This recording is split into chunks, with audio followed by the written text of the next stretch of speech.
ငွေချင်းအားလုံးပဲမင်္ဂလာပါဗျာကျွန်တော်ကတော့ရွာအလွမ်းပြည်လေးတောတဘာဘွားလေးတို့အမြဲတမ်းတင်ဆက်ပေးနေတဲ့အောင်မျိုးဝင်း official ပဲဖြစ်ပါတယ်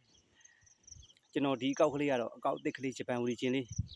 ဖွင့်တဲ့နဲ့ဖွင့်ထားတာပေါ့နော်အကောက်တစ်ကလေးဖြစ်တဲ့အတွက်ဒီအကောက်ကလေးကိုအပေါင်းလေးနှိပ်အသေးလေးပေးခဲ့ပါဦးအဓိက follower လေးလုပ်ခဲ့ပါဦးတောင်းဆိုပြစီကျွန်တော်ရဲ့ Facebook ကတင်ငယ်ချင်းတွေရောဒီ TikTok မှာတွေ့တဲ့တင်ငယ်ချင်းတွေရော YouTube မှာလည်းကျွန်တော်ရှိပါတယ်အားလုံးပဲတင်ငယ်ချင်းအားလုံးပဲကျွန်တော်ဗီဒီယိုလေးတွေကိုရှင်းခင်နှစ်သက်တယ်ဆိုရင်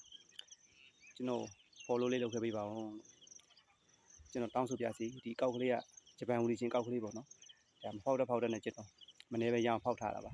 ကျွန်တော်ကတော့ဘာမှမဟုတ်တဲ့ကျွန်တော်တောတဘာဘွားလေးတွေကိုဒါတကယ်ချင်းတို့အမှတ်ရစေမဲ့ရွာကိုအလွမ်းပြေစေမဲ့ဗီဒီယိုလေးတွေများသောအားဖြင့်တော့တင်ပေးမှာဖြစ်ပါတယ်ကျွန်တော်ချစ်တဲ့အားလုံးကိုလည်းကျွန်တော်အရင်မရှစ်ပါတယ်လို့နော်တကယ်ချင်းအားလုံးကိုလည်းရှစ်ပါတယ်